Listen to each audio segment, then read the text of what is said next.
Gateway is like the Cheers of banking, where everybody knows your name.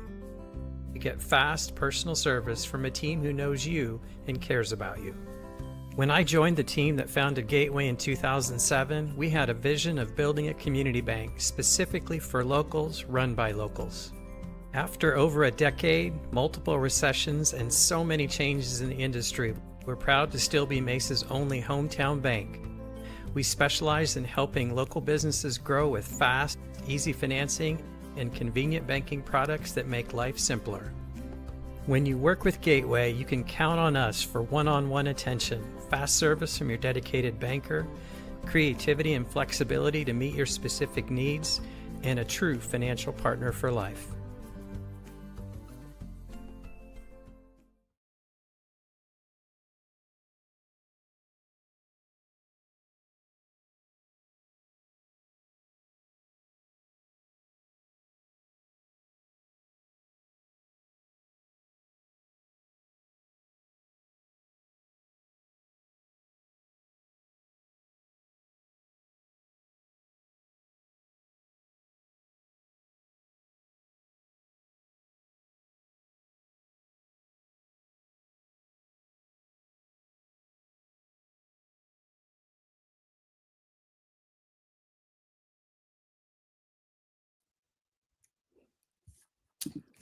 Hello, everyone, and welcome to Gateway Bank's webinar about how to avoid being fooled by fraudsters. We'll give everyone just another minute or two to join, and then we'll go ahead and get started.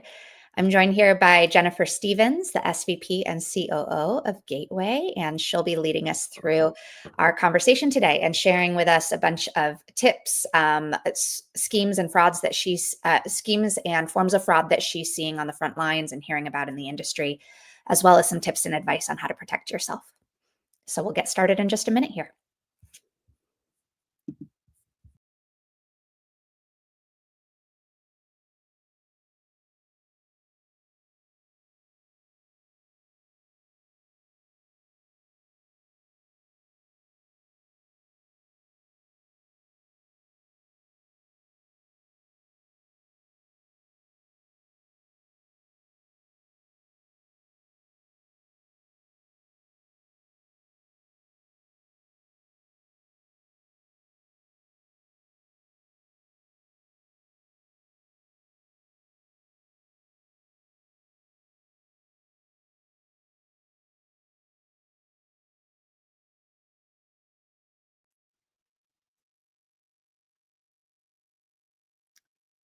Good morning, everybody. I'm Jennifer Stevens, Chief Operating Officer here at Gateway Bank, and I've been here since 2008, 16 years. We're going to talk about fraud and trying to keep ahead and bring awareness to everyone out in the community, and maybe, hopefully, is there a delay? Am I on? Hello. Anyways, I know this is my first time doing this, so please be patient as we kind of get through this. First of all, again, I'm Jennifer Stevens. Welcome. I appreciate you guys coming and taking your time out of your day to go through these top things that are very important to us. And fraud is rising. We're trying to stay ahead of the fraudsters, and it's a difficult task because they're always one step ahead of us as people, as bankers. So let's get into the top scams that are going on today and what we are seeing and what is trending. The number one top scam that is out there, and it's continuing to gain momentum, is the romance and relationship scams. These scams target people on social media and dating platforms, building emotional connection and inventing emergencies to request money. People are losing millions, thousands and millions of dollars to this. And this is where you form a connection with somebody that you meet online. They refuse, they make friendly conversations with you. They make you believe that they're your boyfriend, that they're a good friend. And when you start to release and you let go of your emotions, you start getting emotionally tied. That's when the fraud starts taking place. They see that you're vulnerable, and they're going to open those things up and find a way, because it's a manipulation. So what they try to do is signs to watch for is if they refuse to meet you in person. That is a big red flag. If they refuse to meet you in person, or they're telling you that they're overseas, or that they are they're working overseas, or they can't come, or they're making excuses. They have a picture that may not seem to look like them. There's just number of ways that they can manipulate. They still, these fraudsters, they go steal other people's pictures from social media. They pretend that it's that person, and they make you believe that it's somebody that you would fall for. So it's an emotional thing. But this is one of the top ones. So just be really diligent, of these type of scams. And they, for instance, we get those we get probably 2 to 3 of them that come in once a week wanting to open an account. Once we get to talking to them, and that's what I love so much about our team, is that we really get to know these people. And once we realize that they want to open it up because their friend told them to. Well, who's your friend? Have you met your friend? And they say, well, no, it's somebody that I met online. Okay, so that's a red flag to us. And we say, it's a scam. We won't open the account.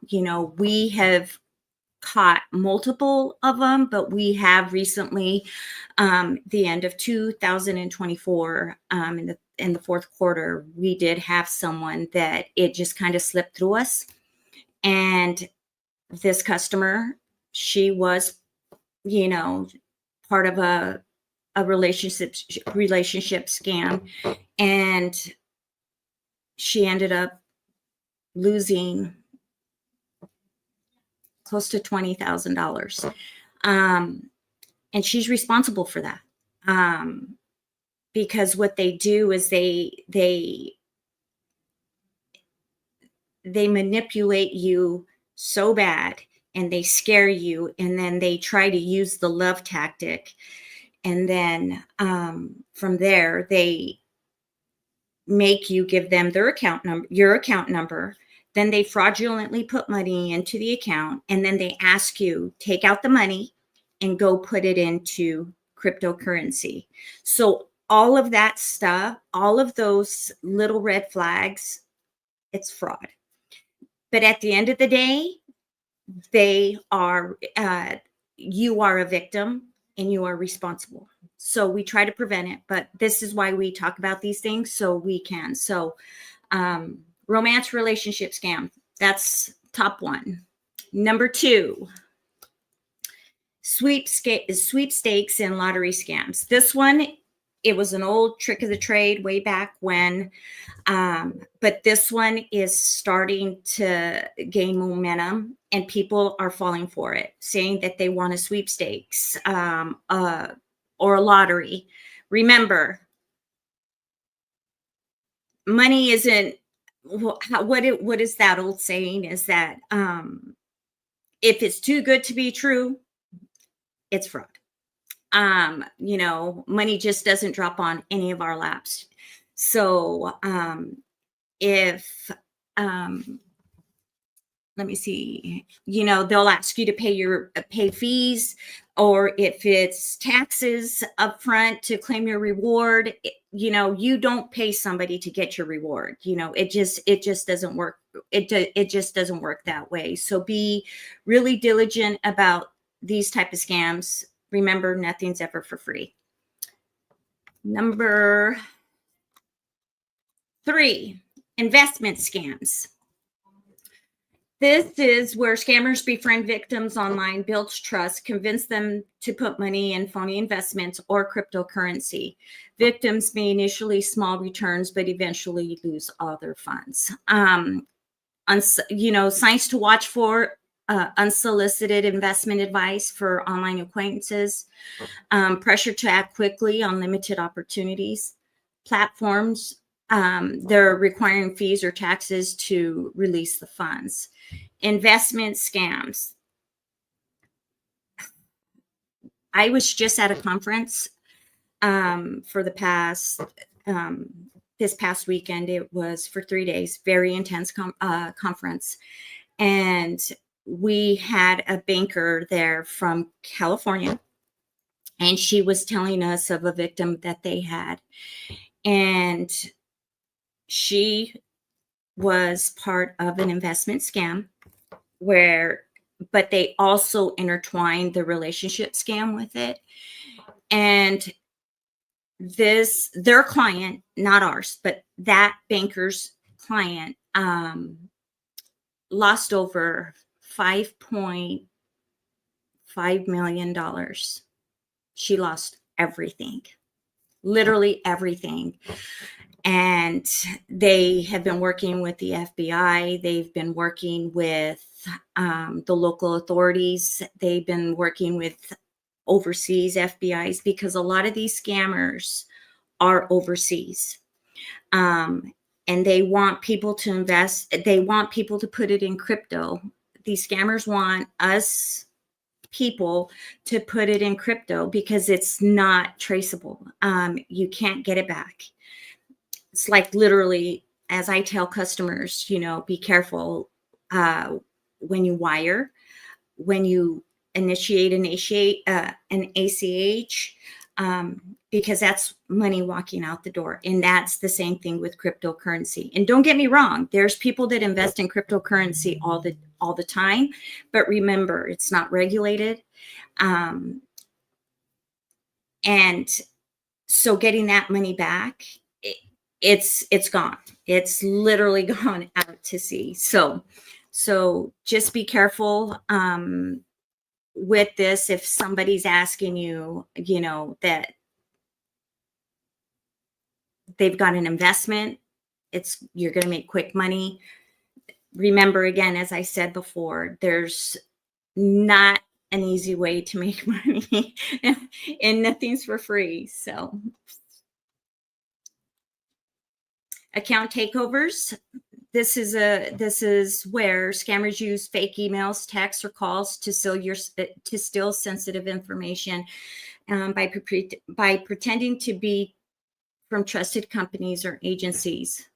How many of us get those fake text messages and say, "Oh, your package is getting or is delayed being delivered"? Those are scams. Or and what they do is, they send these and people fall for it. So what they're doing is they're getting your debit card number, or maybe your checking account number, routing number, when you click on these links. Or if you see an email and it's coming from, they say, the bank.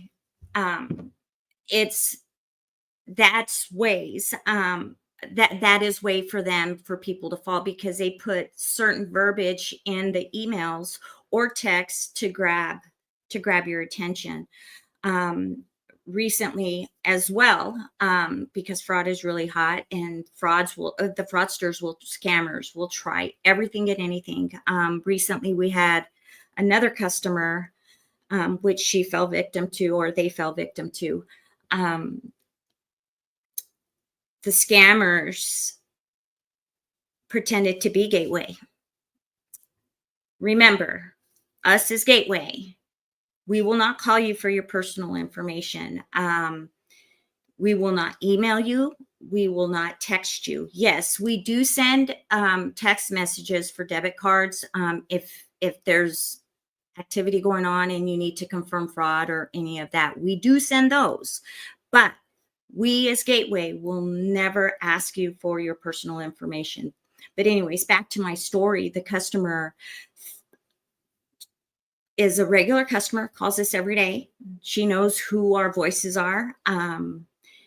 And she fell victim. She gave them all of her personal info, all of her account information, her login information, and it was just a really sad event. So just be cautious with that. Again, we will not call, we will not ask for your information, personal information, passwords, security questions. We would not do that. So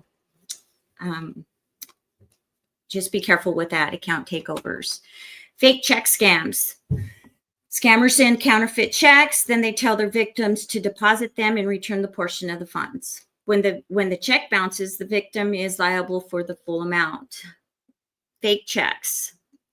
People are still doing this. It kind of died down a little bit, but it's picking up as well. If something's not working with scammers, if something's not working, they're going to try an old method, but try to tweak it a little bit to make it better.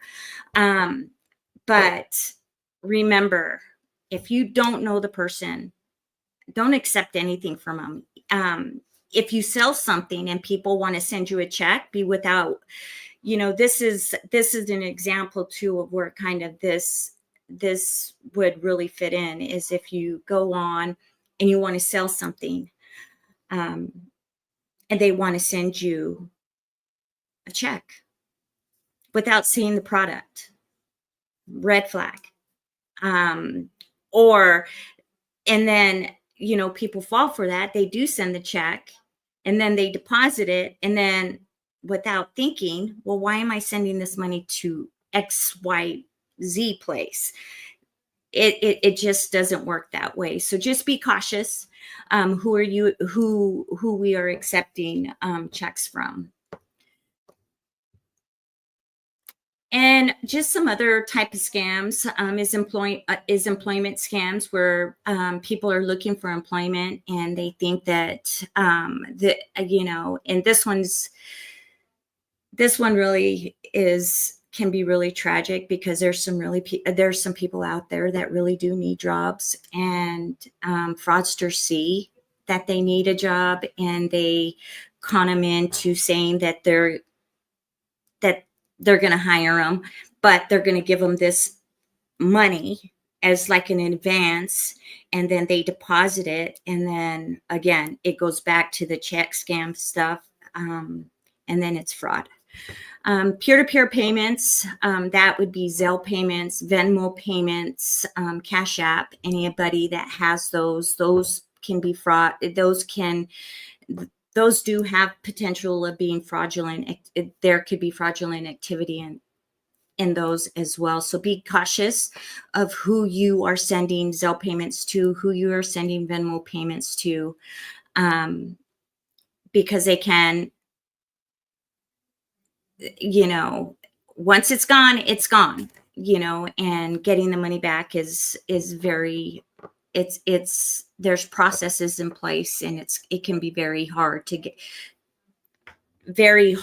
with other institutions, to get any of that money back. Charity, nonprofit organizations, be careful who you donate money to. Make sure they are a legitimate nonprofit organization.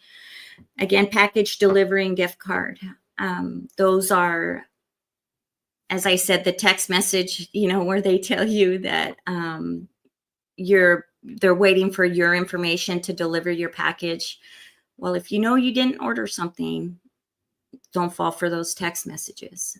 And then gift cards is another type of scam.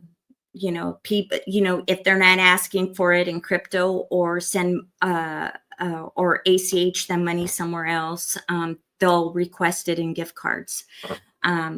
So those are some of the stuff that we are seeing. Tips for prevention: assess, learn how to spot fraud, be aware of calls or text messages claiming to be Gateway, or this is from anyone else. If you don't know them, just be very diligent of who you're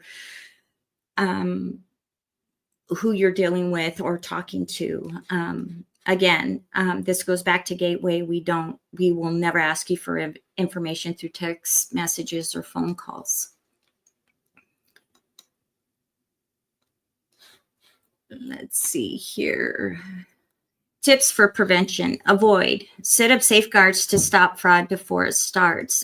Again, never send money to anyone you've only met online, or pay anyone with gift cards, wire transfers, or cryptocurrency. And then always, turn on your two-factor authentication and account alerts.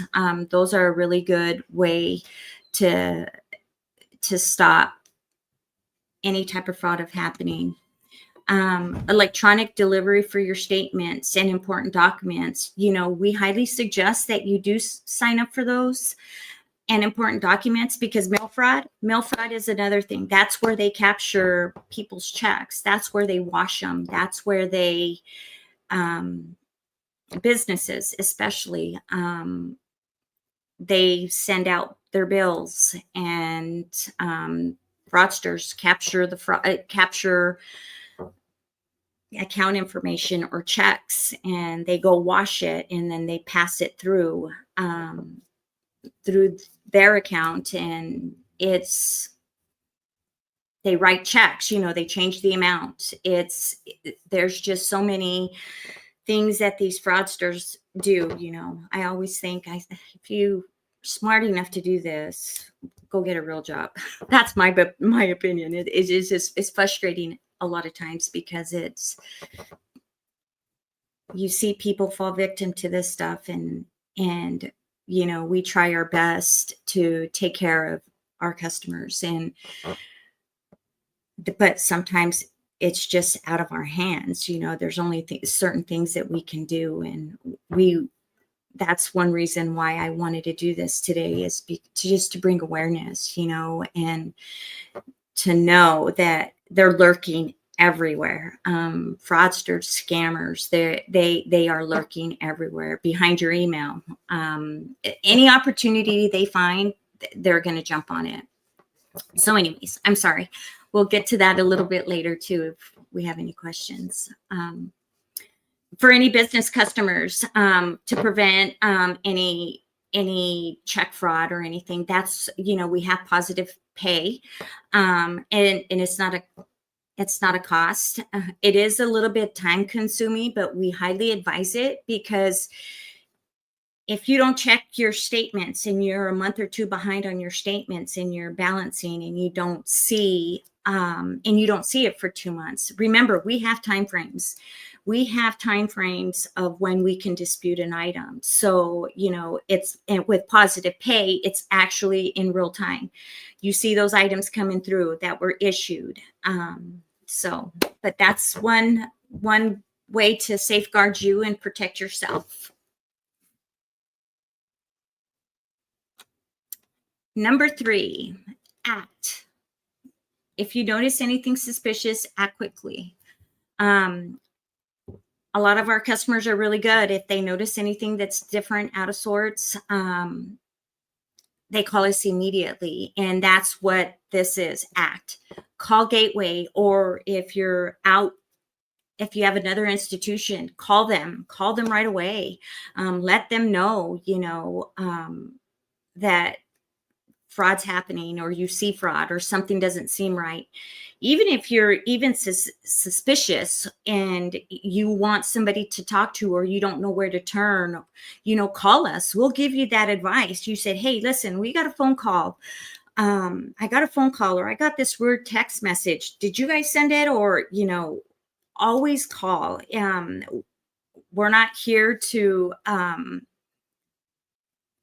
we're not here to look down, or if you accidentally clicked on something or you answered a call, don't be embarrassed. Call us, because we're human. We all make mistakes.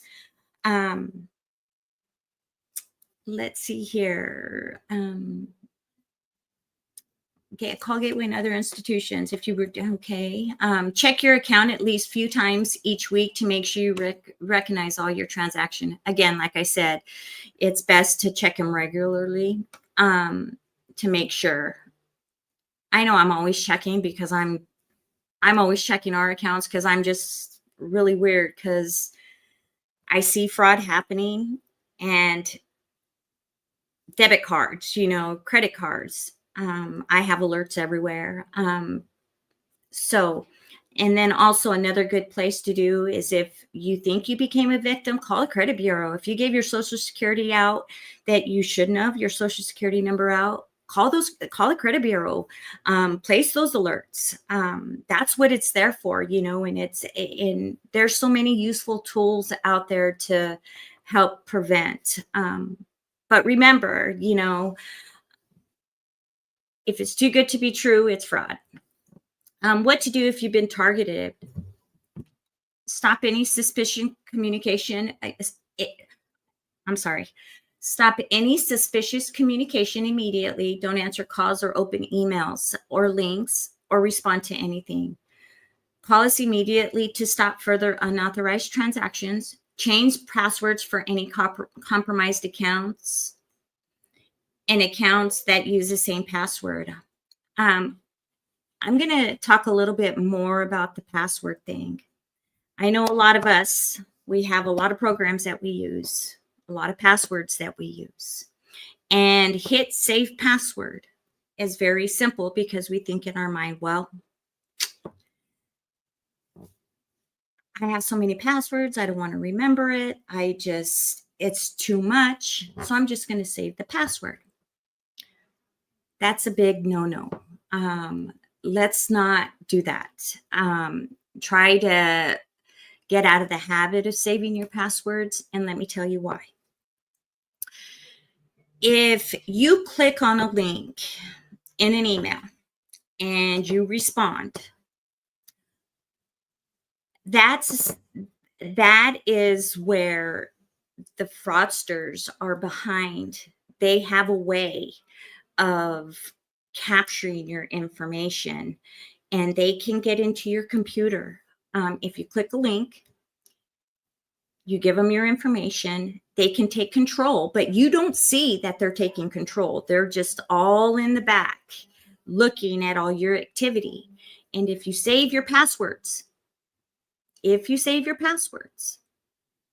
they can just go click up to to your institution, to wherever you bank, your credit cards, investments, retirement accounts, whatever. And if you have your password saved, they click on there. Guess what? They see everything that you have. So a lot of us think, oh, no, that can't happen to me. But it just takes one click for them to gain control. And you will have no idea that they're doing it.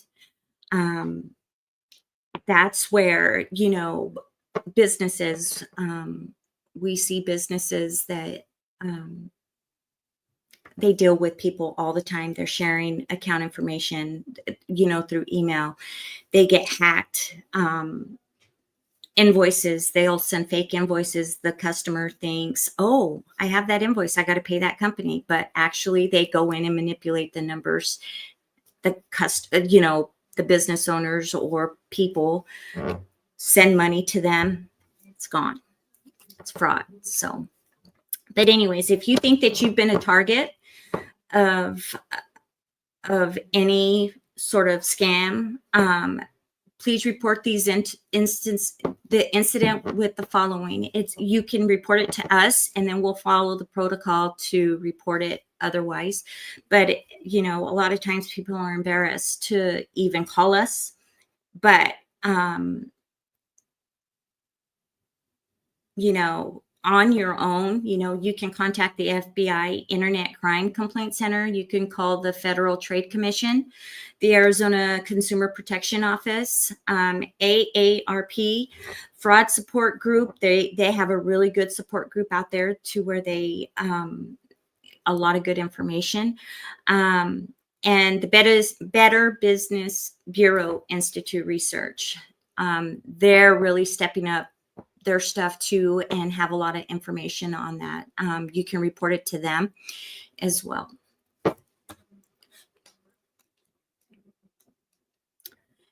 And share the love, spread awareness to protect others.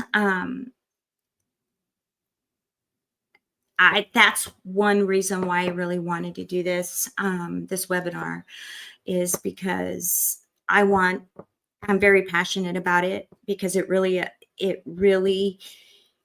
see how many people are impacted of these type of scams. And it really breaks my heart to see it. I just think that, innocent people fall for it on a daily basis, and there is. And I wanted to give statistics regarding it. I couldn't believe it. In a 5-year span from, let me get in here. I need to get my report.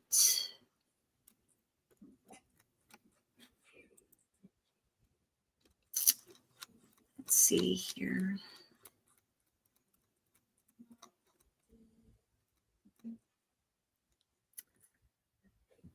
For complaints and losses over the last 5 years, from 2019 to 2023, there were 3.79 million complaints that had been reported, and total losses due to scams and the type of scams that we've just talked about was $37.4 billion. That's a lot of money. That is a lot of money. And I just keep thinking about the instance that I just heard a few days ago of where this elderly lady lost $5.6 million. Imagine, her and her family worked so hard to create a nice net worth, and due to scams, she fell for it. Number one, she was embarrassed to tell her family. And that's that's what happens, that we see, is people are embarrassed because, oh my gosh, I fell victim. I shouldn't have. I knew better. But we all fall to it. No one is bulletproof, I could say, to it. We all make mistakes. You think, my business customer that gave out her personal information, she thought it was us. We don't do that. She fell, she knew better, and the victim that to the relationship scam, she knew better, after talking to these customers. But the bottom line was, they were embarrassed to say anything to their family members. And that's hard, so I want to make sure that we just talk about it, and if you hear of anybody, give them this information or have them call us. We'll give them, we'll talk about it. So anyways, that's what we have. The top 3 tips, Gateway will never ask you again for your information through text messages or phone calls. Don't click on any suspicious links, text messages, or enter your information into anything other than real websites for your financial institution. Make sure that there's a little lock up in your toolbar if you're going to buy something, if you're going to look at anything. Make sure that little lock button up in your toolbar, that there's a lock there. If there's not a lock there, don't give your information. And then again, never send money to anyone you met online, or pay anyone with gift cards, wire transfers, or cryptocurrency. Again, Cryptocurrency. Every one of these scammers that we've seen wants it in cryptocurrency or wire transfers because they know it's like cash. It's like cash. Get in your pocket, in your wallet. You give them $10, it's gone. Anyways, if there's any questions, or if there's anything else that you guys would like me to cover, please feel free and ask, and we can move on. And hopefully, I know I went a little fast. We have an hour, but we still have about 25 minutes left. So if we have any questions, or Shayna, if you want to have any type of dialogue or what we can talk about. Yes, definitely. Jennifer, thank you so much. I know you're quite camera shy, but Jennifer really cares so much about protecting all of us from fraud and the things that she's seeing and hearing about, that she offered to be our star today and share some helpful tips with all of you. I do see some questions that I'll share with you, Jennifer, and you can talk us through those. Okay. You mentioned that there's only so much a bank can do. And I think that's maybe a common misunderstanding. Can you share more about what Gateway or any bank can and can't do if someone falls victim to fraud? Okay, so there's regulation. There's number of regulations that have all institutions on what they can and cannot do. Debit cards. Let's kind of talk about debit cards. The liability always falls on the institution, not the institution of where it was to. So let's say, let's take Target. Target banks with one of the bigger institutions that say JP Morgan Chase, and our customer banks with us. That liability doesn't fall on Target. If your debit card got scammed, you will file the complaint with us or the dispute with us. We can dispute that, but at the end of the day, us as Gateway will take the loss, because this is how the rules work. We protect you according to the regulation as the consumer, but where we as the institution are not protected is because if it's authorized, if there is a signature,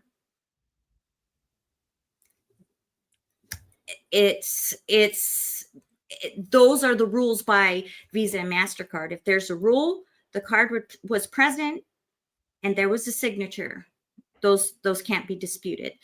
But again, the regulation protects you as a consumer, which is us personally, that we have to dispute those items. But at the end of the day, trying to get those back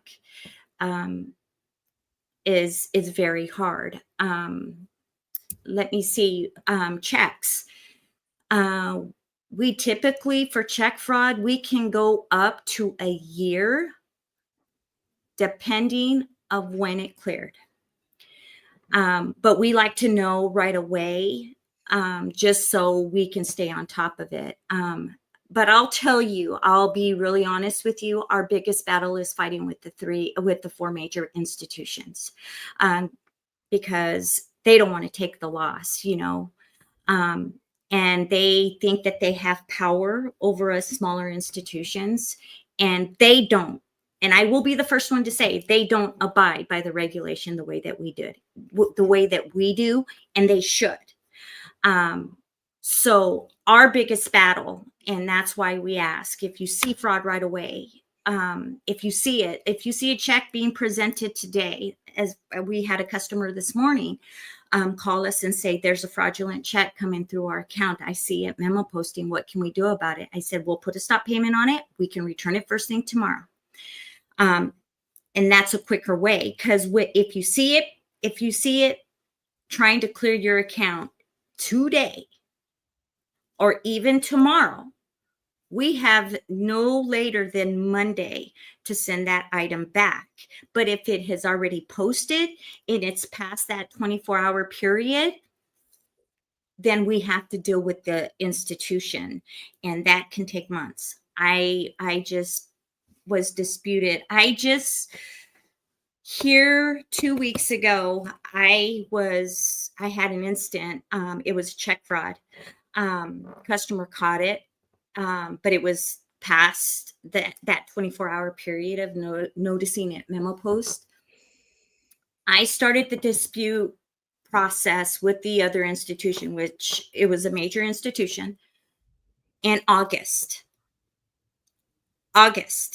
So we're talking August, and then we're talking September, October, November, December, January, February. 2 weeks ago, I just got the money back. Wow. Yeah. Crazy. So Jennifer, what I'm hearing from you is that, and this is helpful for me too as a consumer, that as a bank, you can help the consumer or the customer dispute those charges if you're able to recognize it within that time frame. If we're recognizing it within those time frames. But if it's cash, debit, peer-to-peer payments, ACH, things like that, it's really hard to reclaim the funds. Oh my goodness, it is. That's why we tell people, be careful. Be careful when you wire funds.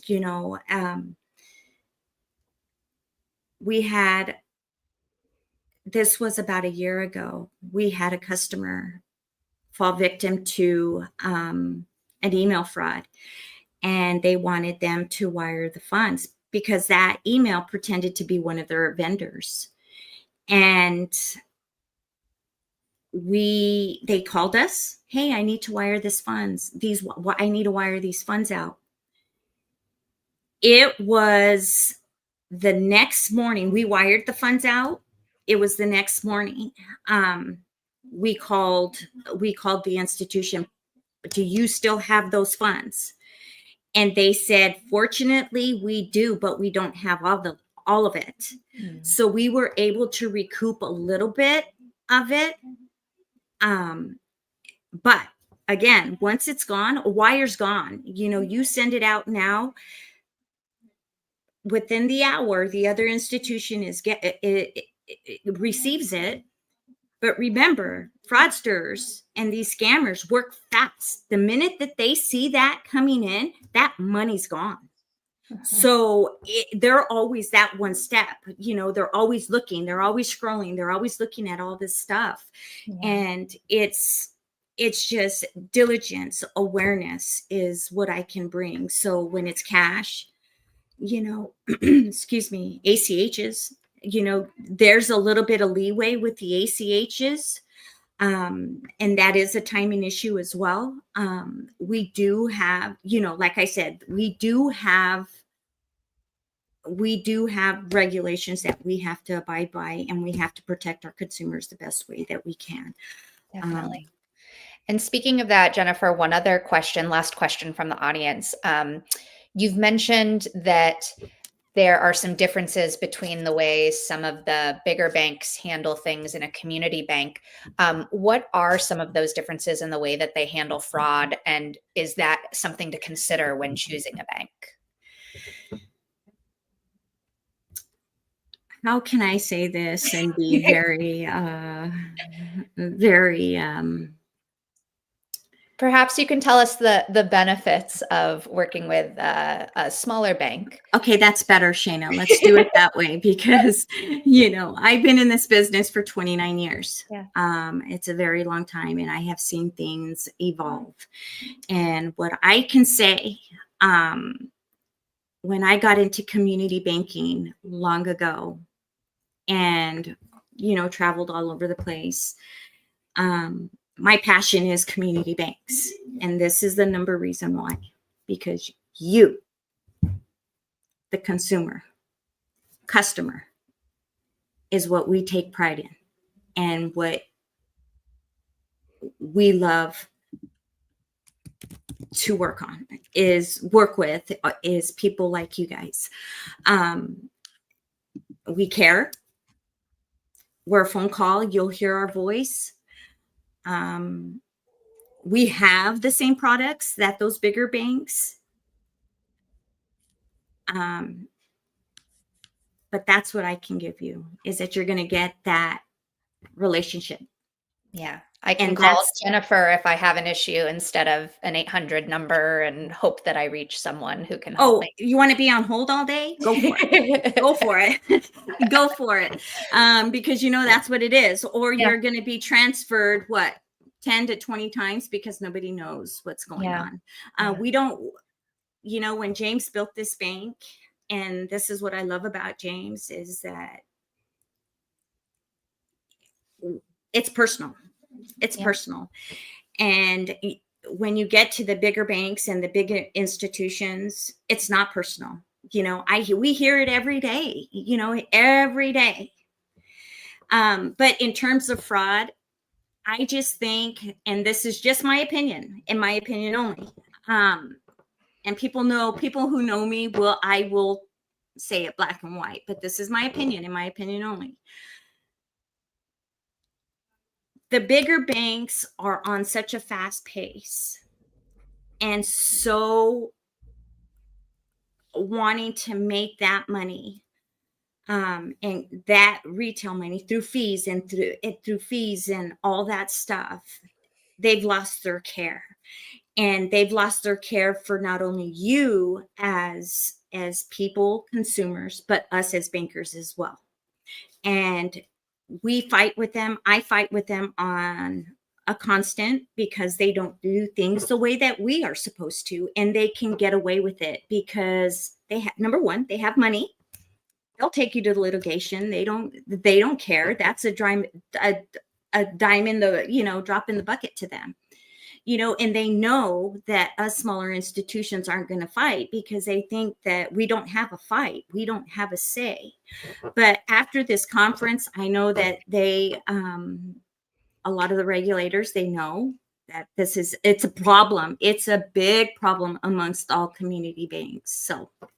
Okay, that's really helpful. If there's anybody I'd want in my court in those situations, it's somebody like you, who I know can speak up and try and do the most that you can to protect your customers. So Thank you so much for all those tips, Jennifer. For everybody watching, thanks for your questions. Thanks for tuning in.